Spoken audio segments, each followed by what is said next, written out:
E nessa noite eu quero começar uma nova série de mensagens. Uma série que está embasada agora em 1 aos Coríntios. Fechamos Atos dos Apóstolos, ficamos cerca de 3 anos em Atos, e Deus sabe lá agora quando é que a gente vai terminar aqui 1 aos Coríntios. Mas o mais importante do estudo da Bíblia é que seja um estudo direcionado, concatenado, lógico, sequencial. Quando a gente estuda a Bíblia, a gente não pode fazer a Bíblia virar um horóscopo cristão. Aquela coisa de fechar o olho e ficar metendo o dedão para saber qual é a palavra que Deus tem para você naquele dia. Não! A gente aprende, a gente cresce, a gente se desenvolve quando a gente estuda a Bíblia, livro após livro, capítulo após capítulo, versículo após versículo, que é o que nós estamos fazendo já aqui há algum tempo, desde que nós chegamos na Igreja Batista Memorial há pouco menos de 9 anos. Então hoje eu quero começar 1 aos Coríntios com você.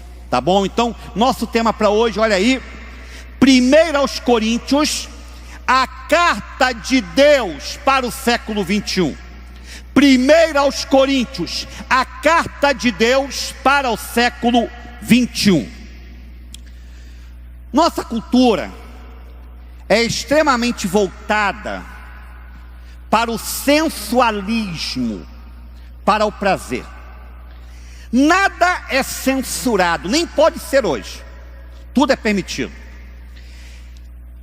Fazemos parte também de uma sociedade famigerada, faminta, por informação, por notícias novas, sempre na expectativa de algum acontecimento surreal.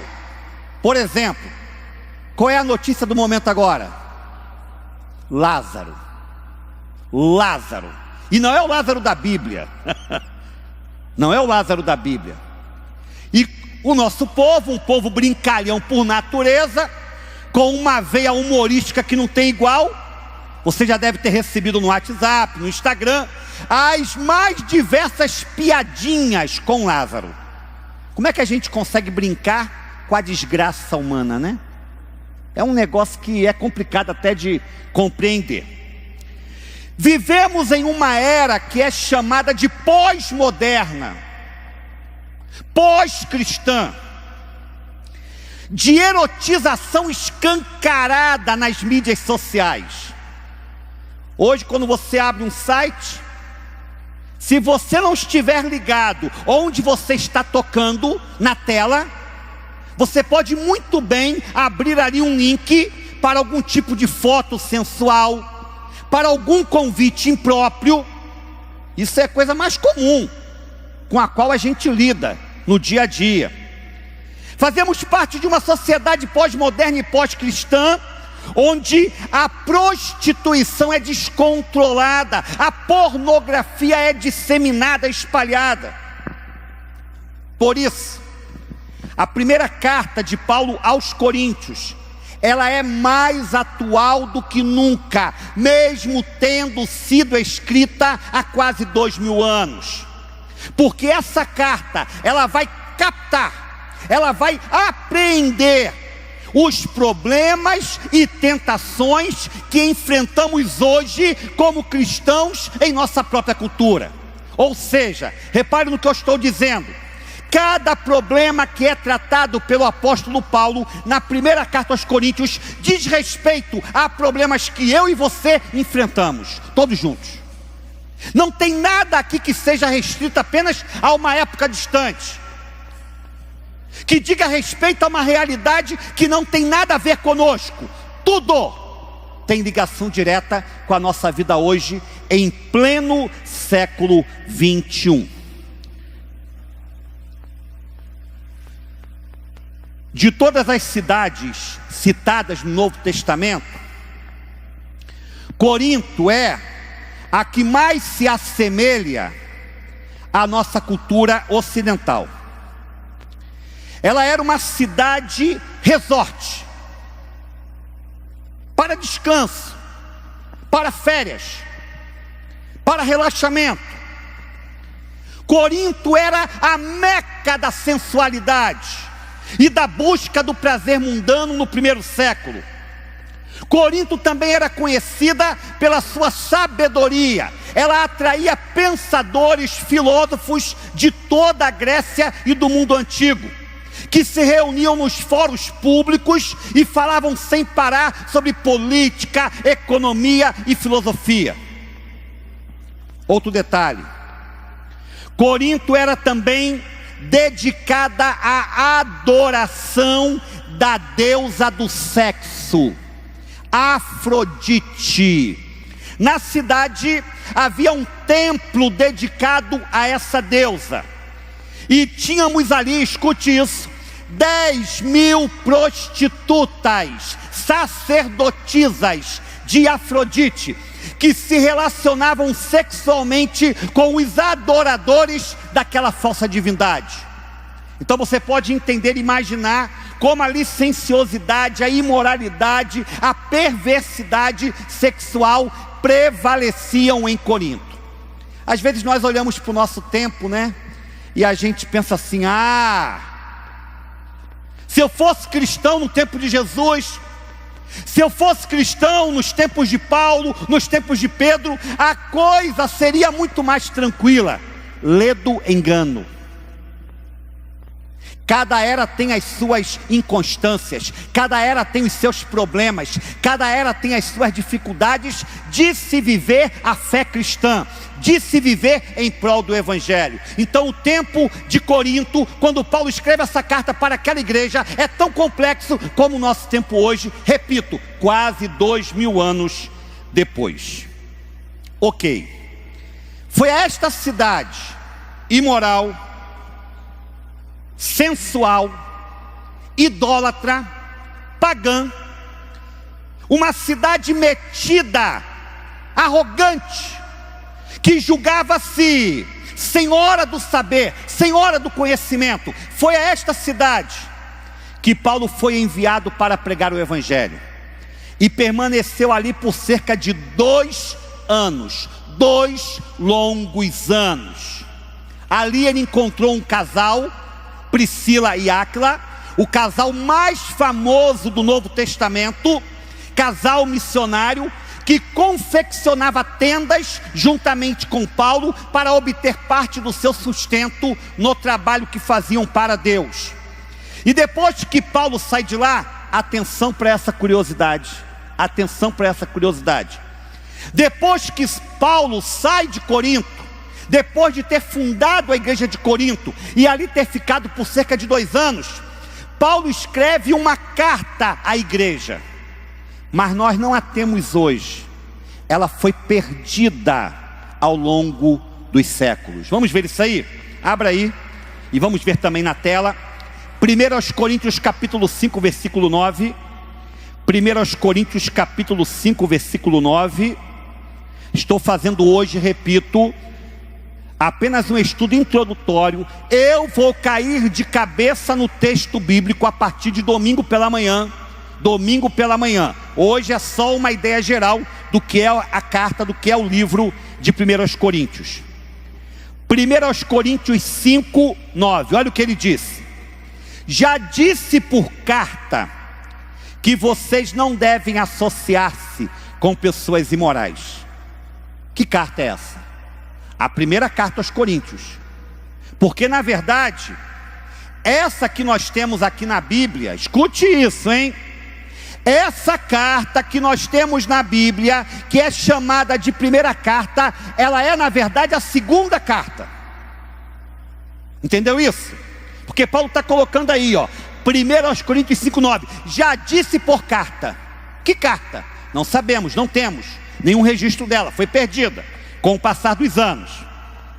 Mais tarde, os cristãos de Corinto escreveram uma carta para Paulo e fizeram a ele algumas perguntas de cunho teológico, querendo tirar dúvidas sobre a fé.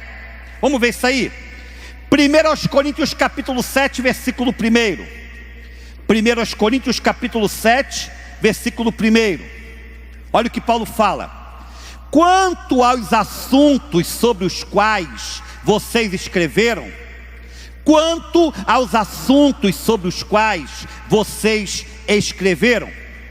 Então o apóstolo ele vai escrever 1 aos Coríntios como resposta.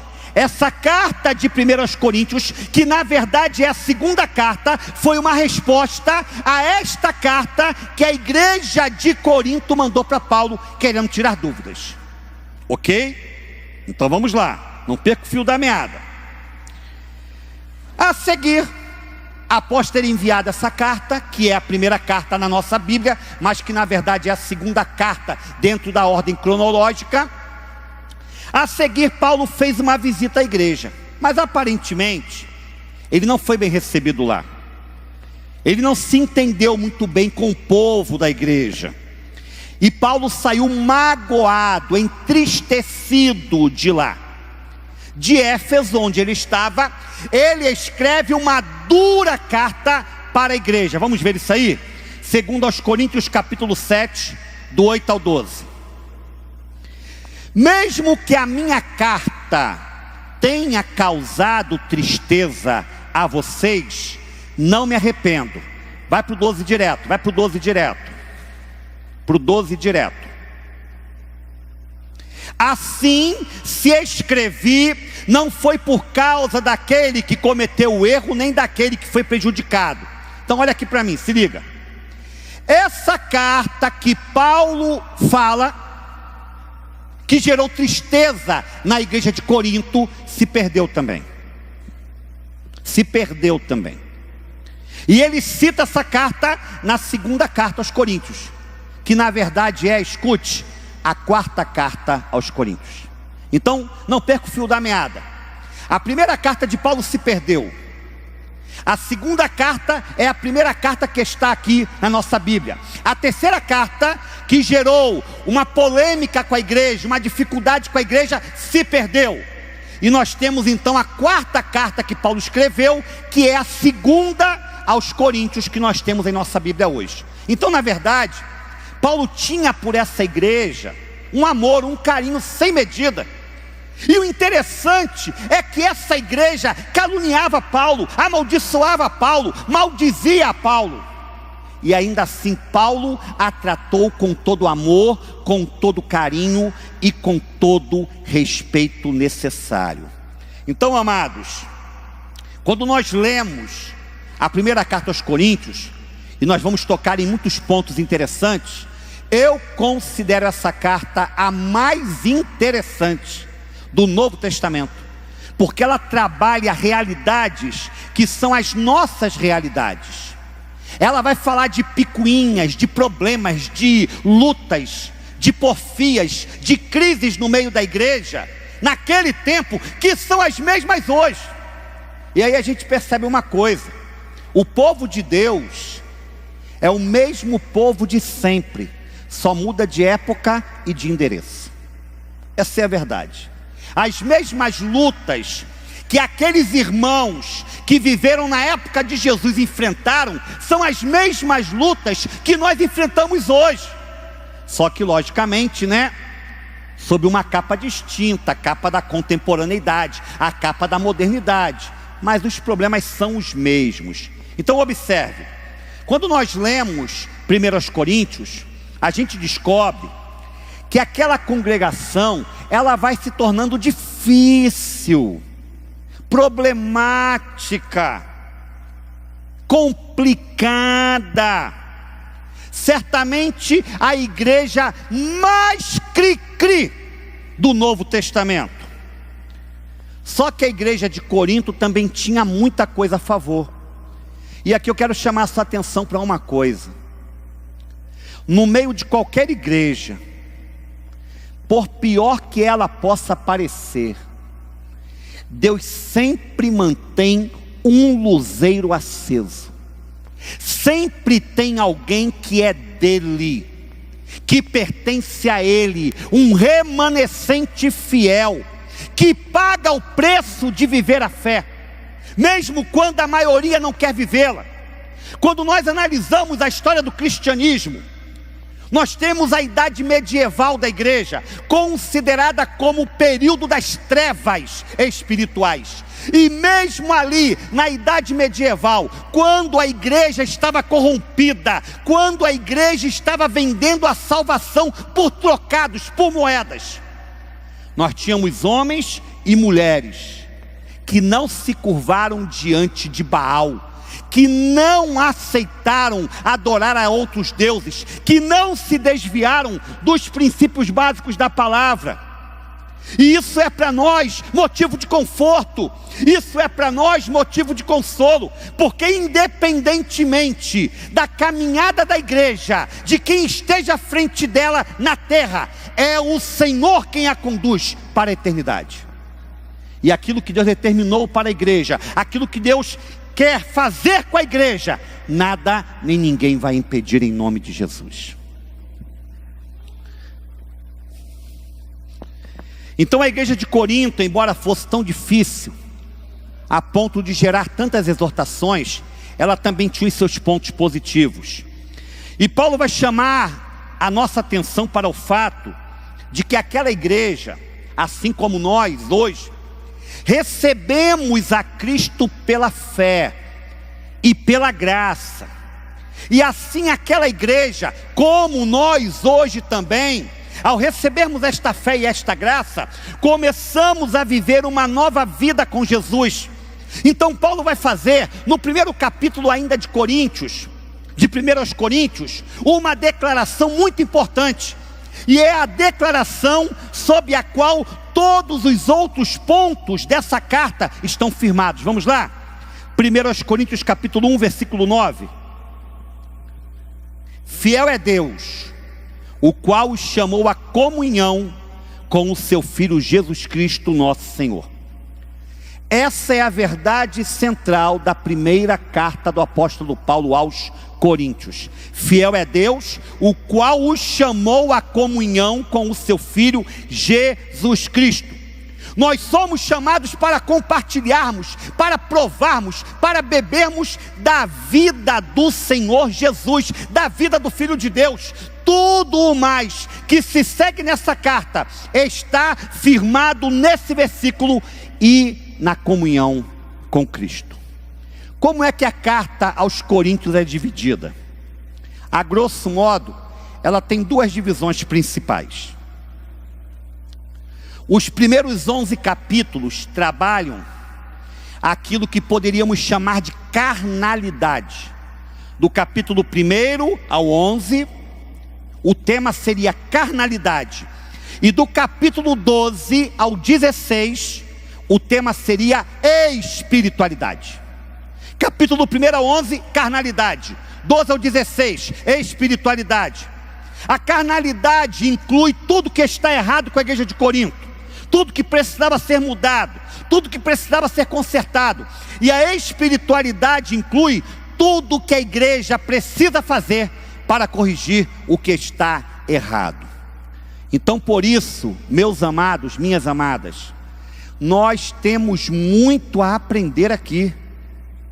Nós vamos ser confrontados por Deus ao longo dessas semanas, ao longo desses meses, ao longo desses anos. Nós vamos ser confrontados com verdades profundas. A gente não vai ficar aqui de chogumelas com ninguém, não. A gente não vai ficar aqui brincando de abrir a Bíblia, não. A gente vai permitir que o Espírito nos fale de um modo muito impactante, porque existem necessidades de mudança na minha e na sua vida, e estas mudanças só virão quando dermos lugar total à palavra de Deus. Creia nisso. Você não vai mudar por si só. Você não tem força para isso. Você não tem poder para isso. Você vai mudar quando você permitir que a palavra seja toda a voz e o comando de Deus na sua vida interior. Então, caminhando aqui para o final, à medida que nós lemos essa carta, nós vemos não apenas os problemas daquela igreja, mas nós enxergamos de frente as aflições que nos atormentam hoje no campo espiritual. Então, A primeira carta aos Coríntios é dirigida a cristãos que vivem num ambiente saturado pelo sexo ilícito. A primeira carta aos Coríntios é dirigida a cristãos que são dominados pelas constantes idas e vindas de informações novas. Olha as fake news, como isso tem mexido com o povo. Toda hora uma notícia nova, descobriu-se isso agora está errado, isso a ciência diz, isso não é ciência. A gente está cansado de tanta informação louca, doida, maluca que a gente recebe. Então nós somos esse povo, o povo de Corinto, para o qual foi escrita essa carta, a primeira carta aos Coríntios. Portanto, esses estudos, eu quero deixar isso claro para você, esses estudos merecem toda a nossa atenção, toda. Eu quero te desafiar a estar ligado no que Deus tem a nos falar, todas as quartas e em alguns domingos pela manhã, quando não tivermos alguma outra temática para ser tratada com a igreja. Amados, amadas, a Bíblia não é um livro para ser estudado como fruto de uma curiosidade histórica, filosófica, não, literária, não. Eu preciso estudar a Bíblia e posso crescer sim no campo da literatura universal, porque a Bíblia é um livro que faz parte da literatura universal. Ela não é propriedade de um povo em particular, de uma igreja, ela pertence ao mundo. Mas quem pode interpretá-la? Aqueles que têm o Espírito Santo de Deus. Então a Bíblia é para ser lida, interpretada e aplicada à nossa vida. Eu não posso ler a Bíblia como quem faz parte de um ritual, como quem está cumprindo um protocolo religioso. Quando eu abro esse livro, eu tenho que fazer como o salmista. Salmo 119, versículo 18, que diz o seguinte: abre os meus olhos para que eu veja as maravilhas da tua lei. Me dá visão, Senhor, para compreender o que tu tens guardado para mim. Me dá entendimento para que mudanças possam surgir na minha vida que eu por mim mesmo não conseguirei realizar. Me dá autoridade para que eu possa viver na tua presença como convém a um filho teu.